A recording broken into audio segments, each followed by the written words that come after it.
Mobil bus dengan 8 penumpang ini berangkat dari Sulawesi Selatan tujuan kota Kendari, Sulawesi Tenggara. Naas, bus yang dikemudikan boleng tak mampu menanjak saat melintas di kilometer 16. Akibatnya bus mundur hingga menabrak tumpukan pasir dan terbalik. Beruntung sopir bersama 8 penumpangnya selamat. Sementara bus mengalami rusak parah serta muatan berupa telur ayam berserakan di jalan.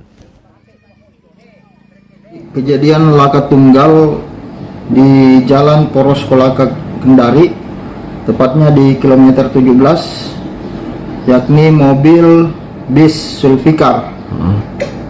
Penyebab dari mobil tersebut terbalik dikarenakan mobil tersebut tidak mampu menanjak, sehingga mobil tersebut mundur dan menabrak tumpukan pasir sehingga miring dan terbalik.